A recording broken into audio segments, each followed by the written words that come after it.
Did you know that Korean has two words for water? Obviously, the most obvious is 물, which means water, but they also have this.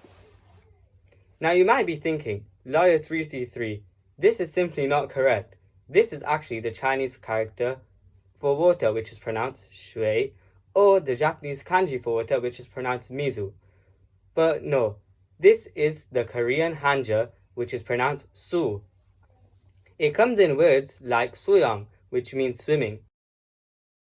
Hello everyone, welcome back to my channel, and today I will be telling you about all the 14 different types of Hanjas I've learned this week.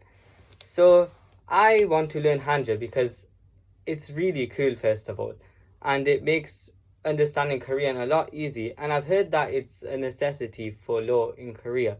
But anyways, I've been learning 2 Hanjas per day, every single day, and this is the list of Hanjas that I've learned.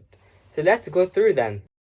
So number 1 is il, number 2 is I, and number 3 is sam. So basic numbers. Then we move on to in, which means human. Then there's te, which means big.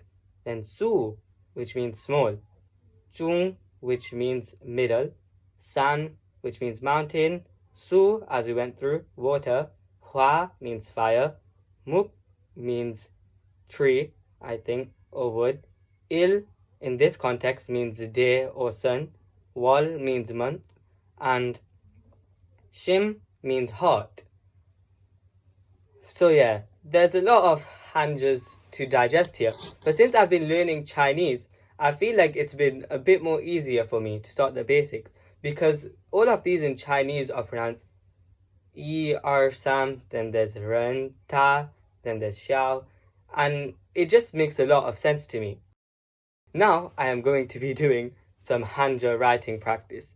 So yeah, don't judge if my writing is horrific. I just have to tell you, my native writing is definitely not anything like Mandarin.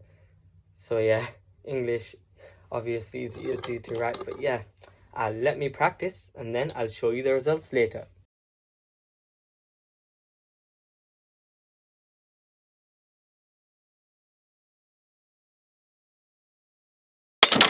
Okay guys, don't judge me, okay? Like I said, I need to now learn the stroke orders for these properly. But I know most of them by heart. I actually quizzed myself, and in order it's il, I, sam.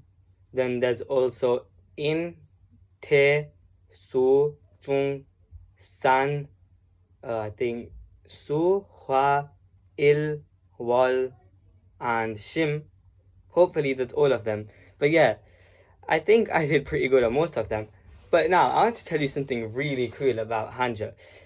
Take the word, in the English word, volcano, for example. In Korean, it's hwasan. As we went through before, hwa means fire, and san means mountain. Hwasan, fire mountain.